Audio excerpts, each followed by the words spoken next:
Buenos días, amigos y amigas de Epicentro. Aunque es difícil decir buenos días cuando tenemos unos datos tan lamentables, tan preocupantes de pobreza. Ayer, jueves, el INEI, el Instituto Nacional de Estadística e Informática del Perú, entregó el informe de la pobreza en el 2022 y confirmó lo que todos sospechábamos, que la situación cada vez es peor, que la inflación está golpeando durísimo al Perú, pero sobre todo que ha crecido el número de pobres.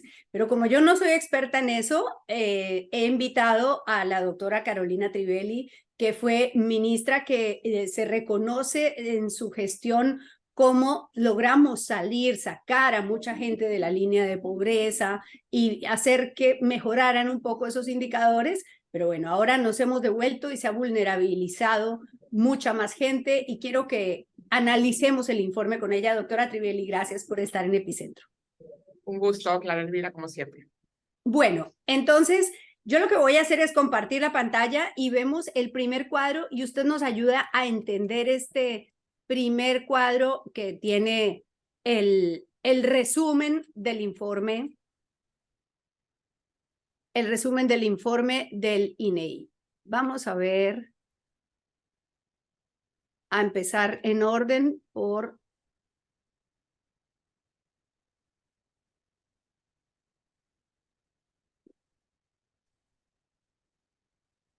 El anterior, pasa despacio, pero a ver, estoy yéndome hacia adelante, ¿no?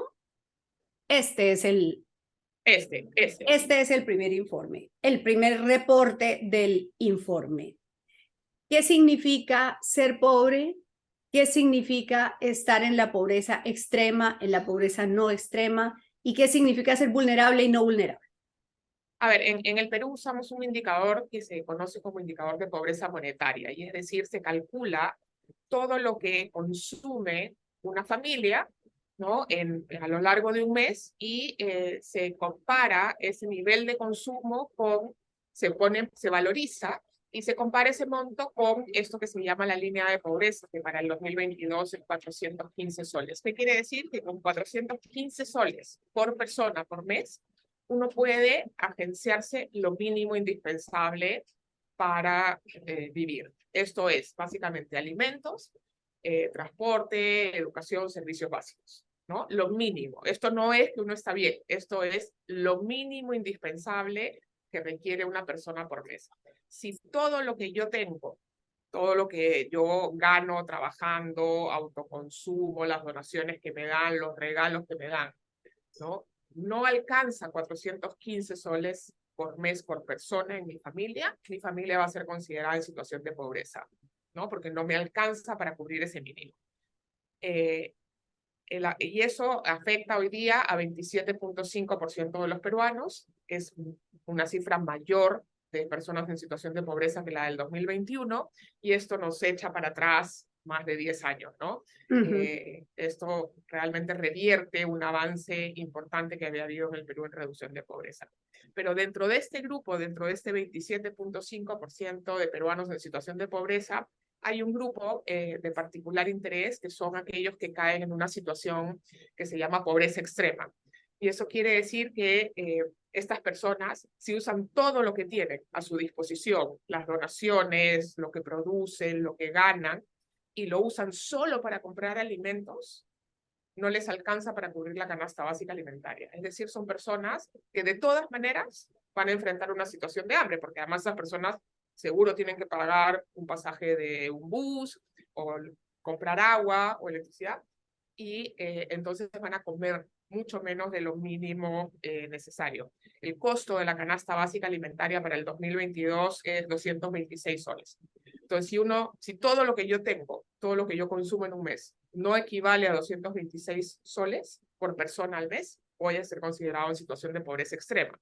Y la pobreza extrema ha pasado de 4.1 a 5%, y eso es el grupo de personas que más nos debería preocupar, porque son personas que de verdad están sin recursos, ¿no? Esos son los más preocupantes.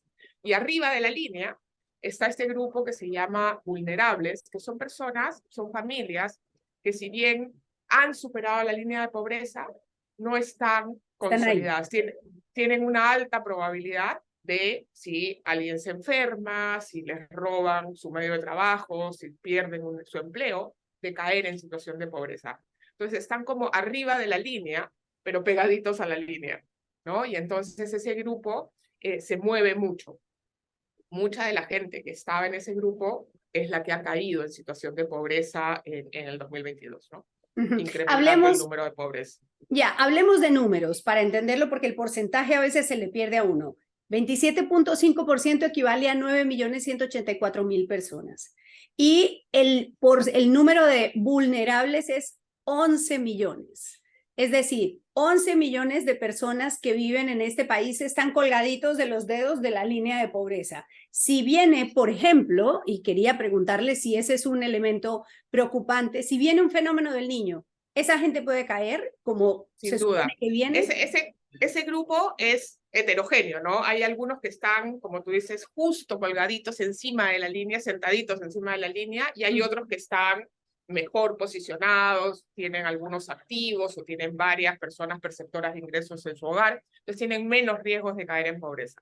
Pero los que están en el grupo vulnerables, más cerca a la línea, cuando pasan eventos inesperados, sea un problema climático, como el Niño, si es que viene para el próximo año, o les roban su instrumento de trabajo. Piensa en una persona que trabaja en su moto o que tiene un mototaxi y le roban el mototaxi, se malogra el mototaxi. Ese simple cambio, como están tan cerca a la línea, puede hacer que caigan en situación de pobreza. Por eso es que se les considera vulnerables, porque todavía no han logrado consolidar una base de activos, de seguridad económica que les permita asegurar que incluso si pasa algo inesperado, van a poder mantenerse afuera de la situación de pobreza. Ajá. No vamos a marearnos mucho con cifras porque, pues, pero vamos a ver. Ese cuadro es muy importante, Clara, el anterior. Ya. Ese cuadro lo que nos dice es cuando yo valorizo todo lo que consume una familia, ¿no?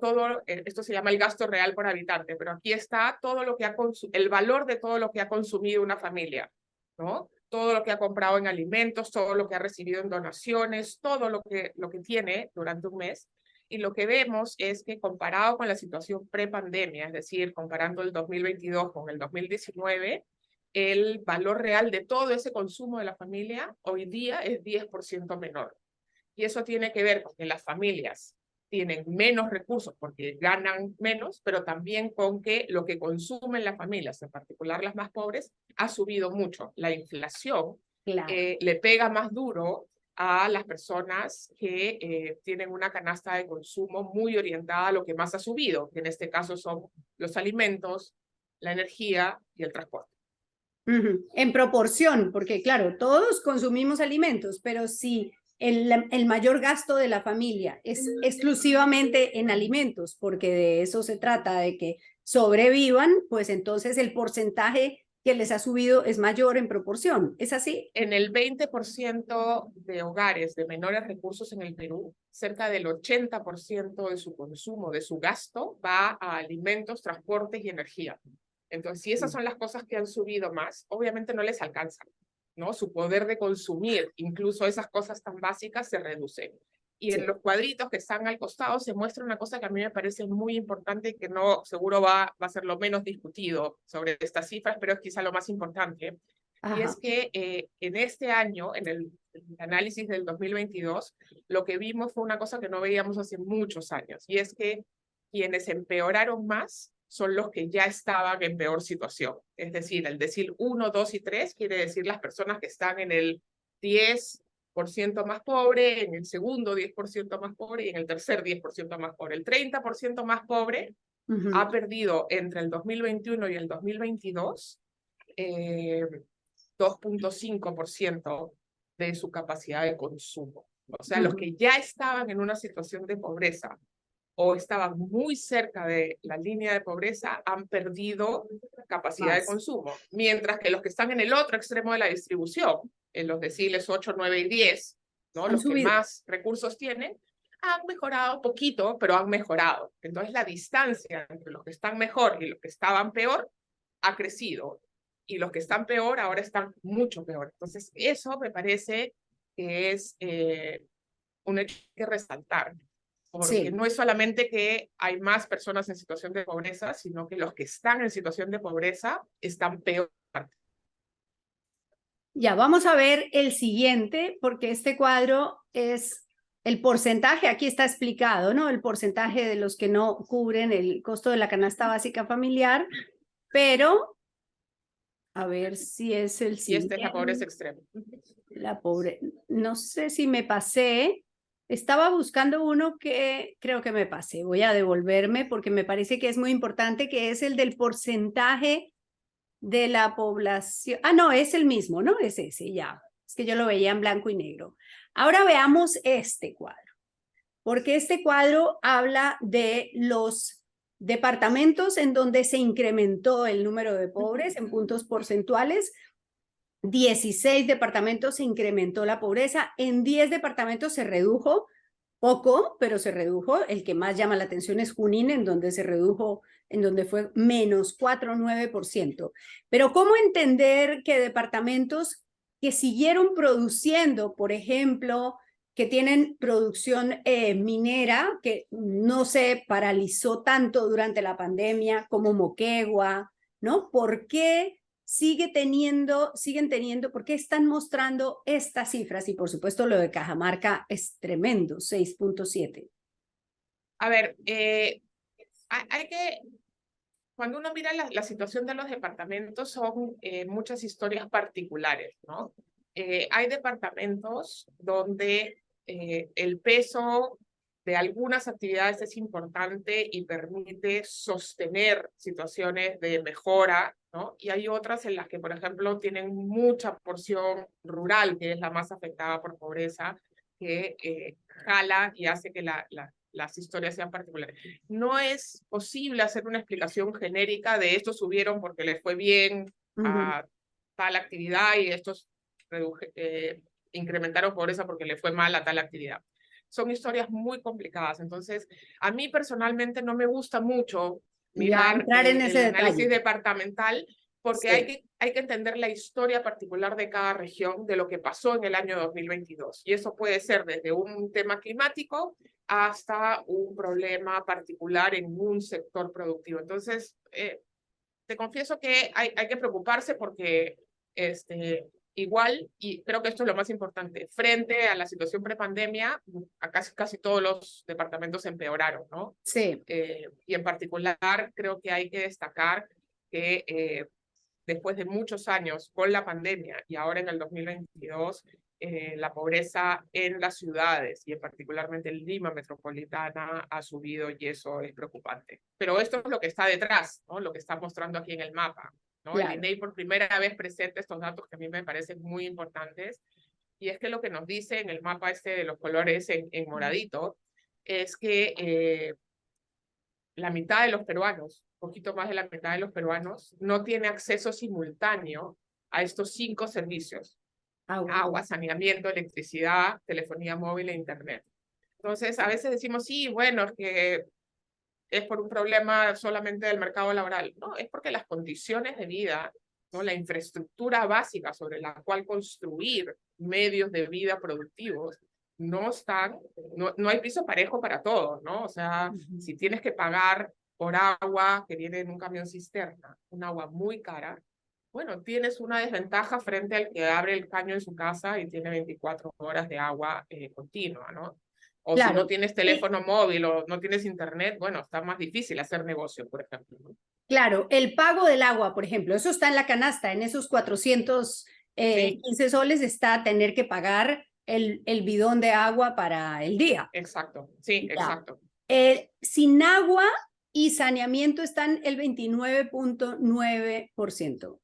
Sin agua, saneamiento de electricidad de manera conjunta. De Y esto es conjunto. básicamente o sea, electricidad tenemos una cobertura muy alta, entonces el grueso de la diferencia lo hacen agua y saneamiento, ¿no? Agua, hay todavía una brecha que cubrir, en particular en zonas rurales, pero en zonas urbanas afecta a mucha población la falta de agua, y saneamiento mucho más, ¿no? Porque el saneamiento está más rezagado que la provisión de agua. Y cuando no tienes saneamiento, lo que tienes son muchas más enfermedades, ¿no? Claro. Muy bien, sigamos. Este es el resumen. Y entonces quiero entender este tema del grupo de edad. O sea, realmente los niños son los más vulnerables del país. Sí, porque lo que muestra esta lámina con grupos de edad es cuántas personas entre 0 y 17 viven en hogares en situación de pobreza, ¿no? Ujú. Y los hogares en situación de pobreza tienden a ser hogares que tienen mayor número de niños que los hogares fuera de la pobreza. Entonces, cuando uno mira el total de niños que viven en hogares en situación de pobreza respecto al total de niños del Perú, es un porcentaje mayor que el de la tasa de pobreza. Por eso, 36.7% de niños en el Perú viven en un hogar que está en situación de pobreza. Sí, creo que ya vamos a terminar aquí. Este es el desagregado del acceso a los, pero este gráfico que entra todo, está todo el detalle, perdón, el anterior, está todo el detalle de las dificultades que tiene el día a día el pobre. Mira, esto es bien interesante, Clara Elvira, porque en el Perú, como yo les decía al principio, usamos como indicador oficial de pobreza esto que es la pobreza monetaria, ¿no? Si tengo plata suficiente en el bolsillo para agenciarme aquello que necesito, me consideran no pobre. Pero eso tiene que complementarse con un análisis, como presenta esta lámina, multidimensional. Y el INEI está ya trabajando en la creación de un indicador multidimensional que complemente el indicador de pobreza monetaria. Y te pongo un ejemplo. Uno puede tener un trabajo o tener un puesto en un mercado y ganar bien y tener más de los 415 soles per cápita en el bolsillo todos los meses, ¿no? Por lo tanto, no ser pobre monetario, ¿no? Estar bien, poder sobrevivir, pero vivir en un lugar donde no hay hospital, no hay saneamiento, no hay carretera, el internet no funciona. Y es Por más que yo víctima de tenga violencia contra la plata, mujer, por ejemplo. claro, y por más que yo tenga plata en el bolsillo, no puedo asegurar que voy a tener atención en un hospital adecuada, ¿no? Por más plata que tenga en mi bolsillo que me permite comprar aquello que necesito para vivir el día a día. Entonces tienen que ir las dos medidas.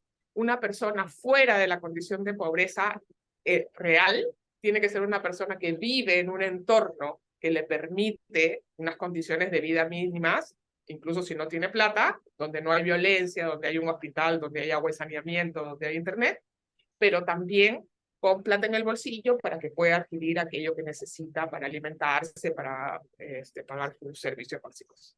Sí, bueno, ¿No? voy Y entonces es a... bueno que el INEI lo ponga, que el INEI ya esté mostrando las dos cosas, lo monetario y lo multidimensional. Sí, bueno, entonces voy a dejar de compartir y quiero que me ayude a interpretar un poco esto. ¿Por qué? Porque, claro, yo como no sé nada de este asunto, pensé, bueno, el 22 va a mejorar un poco porque la pandemia grave fue el 20 y entonces el 21 era el rebote de la... Pero no fue así, el 21 fue mejor o digamos menos peor que este horrendo 2022. ¿Qué pasó? ¿Cómo podemos explicar eso? En el 21 lo que tuvimos fue un rebote económico muy fuerte, ¿no? Y entonces sí hubo, cuando hay mucho crecimiento económico, la pobreza tiende a beneficiarse de eso. Y además hubo mucha más ayuda social para los más pobres. En el 22 tuvimos uno que otro bono, los programas sociales ya no crecieron y hubo poquito crecimiento, ¿no? Cuando hay poco crecimiento, hay pocos nuevos empleos, ¿no? Y lo que hemos visto es que el mercado laboral que va detrás del crecimiento y detrás de la inversión privada, sobre todo, se ha recuperado muy lentamente y se ha precarizado, con lo cual las formas de conseguir ingresos en el Perú, sobre todo para las familias de menores recursos que tienen trabajos no calificados o que tienen pequeños emprendimientos que dependen de la demanda interna, se han visto afectados, ¿no? Sus oportunidades de conseguir recursos adicionales se han limitado. Y junto a ello, en el 22 lo que has tenido es una alta inflación, ¿no? Cuando tú tienes una inflación que supera el 8% y donde la inflación de alimentos es 15%, o sea, es el doble de la inflación, eso golpea a quienes menos tienen. más que al resto. Y entonces las familias han recibido estos dos choques: poca recuperación, pocas nuevas oportunidades de generación de ingreso y mayores costos en aquello que consumen. Con lo cual, por supuesto, su situación de pobreza ha crecido, ¿no? Y el tema es que para este año, sin una proyección de crecimiento muy prometedora, con unas cifras de inversión privada a la baja y con un proceso inflacionario que va a ir cediendo, pero hacia el segundo semestre del año no van a mejorar las cosas, ¿no? Eso por un lado. Y lo otro, que es lo que yo te decía al inicio, la pobreza del resultante en el 2022 es una pobreza que ha crecido sobre todo en el mundo urbano, pero que en el mundo rural, donde la pobreza es el doble, la pobreza en el mundo rural es más de 40%, en el mundo urbano es 24%. Claro, 41 contra 24, ¿no? Es muy alta en el mundo rural. Afecta a menos personas, porque hay menos personas que viven en el mundo rural, pero lo que ha crecido muy fuertemente en el mundo rural es la pobreza extrema, que ya era muy alta, era más de 12% y ahora es casi 15%. Entonces, lo que tienes es que aquellos que eran los más pobres de los pobres, hoy día están peor. Y eso los va a condenar a una trampa de pobreza y va a ser más difícil llegar a ellos y ayudarlos a superar la condición de pobreza, ¿no? Se nos han ido más lejos de la línea para abajo, ¿no? Uno de los grandes logros que había tenido el Perú no era solamente reducir la tasa de pobreza, sino que las personas que estaban en situación de pobreza estaban acercándose parejitas a la línea de pobreza por debajo. Todavía no lograban saltar, pero ya estaban cerca. Ahora lo que ha pasado es que se nos ha desordenado debajo, hay unos que han caído mucho y todos se nos han alejado de la línea. Entonces el esfuerzo que vamos a tener que hacer como país para ayudar a esas familias a que salgan de esa situación va a ser mucho mayor y va a exigir mucha más acción diferenciada para llegar a los distintos perfiles. Y con el Estado que tenemos hoy día, ¿no?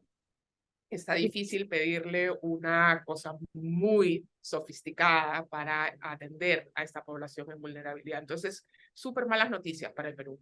Sí, en estos tiempos en donde todo es blanco-negro, en donde la gente es radical en sus posturas, hay quienes dicen, no, no, aquí lo que hay que hacer es crecer y crecer y crecer y que la gente tenga trabajo para que chorree. Y hay otros que dicen, no, aquí necesitamos hacer una atención de emergencia y necesitamos coger a estos pobres y darles apoyo social y que otra vez el MIDES vuelva a ser algo después de este gran vacío que hemos tenido de lo que usted ha dicho, que no tenemos bonos, que no tenemos atención. ¿Cuál puede ser una respuesta para esas dos posturas tan divergentes o tan distantes? A ver, la respuesta está muy en el medio, ¿no? Porque necesitamos crecer, sin duda. O sea, creciendo a 2, 3% al año no va a chorrear de ninguna manera.